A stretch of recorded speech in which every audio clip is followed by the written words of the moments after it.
Loin de sa Bretagne natale, Gérard Lecloarec nous fait le plaisir d'exposer à Cavalère et nous raconte comment il puise son inspiration. L'image numérique aujourd'hui elle existe.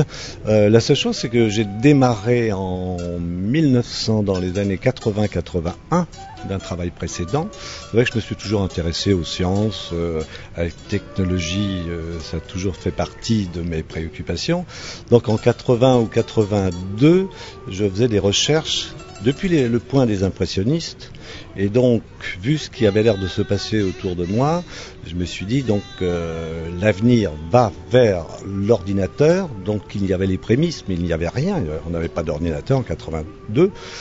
J'ai fait la rencontre de Pierre Estany, qui était un personnage quand même important dans l'histoire du XXe siècle. Et lui a flashé tout de suite. Notre rencontre a été un flash. Ça l'intéressait totalement, bien sûr. Et c'est vrai qu'en 82-84, je fais mes premières expositions sur cette décomposition, je dirais, mathématique. L'ordinateur n'étant toujours pas là, je ne savais pas, on ne pouvait pas le prendre, il n'était pas là, il n'existait pas. Pourquoi ça me venait, j'en sais rien, c'est une addition de plusieurs choses comme ça. Ce tableau s'appelle « Le nu remontant l'escalier ». C'est une réflexion par rapport à Duchamp, parce que je joue toujours comme ça, et Duchamp est un symbole, effectivement. Mais bon, le nu descendant l'escalier de Duchamp, donc ça fait un siècle que l'influence est toujours autour de Duchamp. Je me dis, il y en a marre, il faut qu'elle remonte, la pauvre femme. Voilà, sur d'autres cieux, et la remettre sur un piédestal et qu'elle soit présente. Je dessine les corps. Les corps souvent avec des modèles. Ensuite, je ne sais pas tout dans le prolongement, c'est-à-dire j'ai une base, il y a des tableaux qui vont se définir, ce sont des études, quel est le sujet, donc c'est la femme un peu dans cette société, sa façon de se représenter. C'est vrai que j'utilise souvent l'autoportrait, ce qui me permet de faire mes propres expériences à moi tout seul, avant d'entraîner les autres qui ne veulent pas se retrouver comme ça, pratiquement défigurés.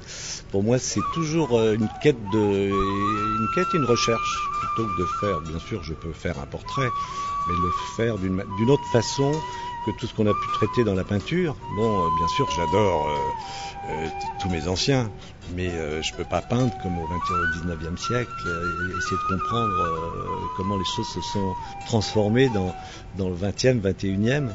Donc la machine est toujours présente.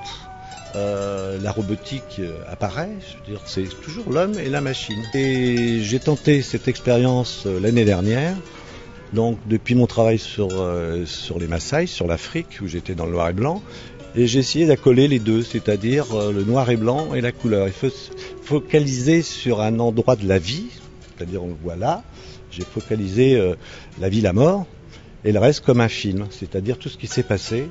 Il a un œil de jeune homme, en 54, il a un œil de vieillard, l'année où il meurt. Je pense qu'on ne peut pas vivre sans... je veux dire, si on est un artiste, c'est impossible de... Un artiste, c'est quelqu'un qui se positionne. Moi, c'est ma vie. Je veux dire, je me suis engagé toute ma vie par la peinture, donc avec tous les risques que ça comporte. Bon, à partir du moment où on s'est engagé sur quelque chose, sur la vie des autres, c'est pour ça que je peins l'humain, parce que ça m'interpelle, c'est quelque chose d'assez fascinant. Donc on arrive aussi à ces schémas-là de la société.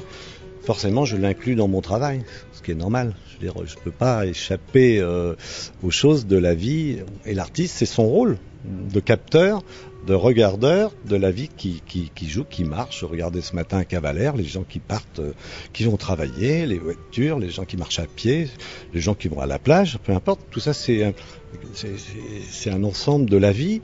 Donc j'essaie de regarder ce qui s'y passe, comment ça marche.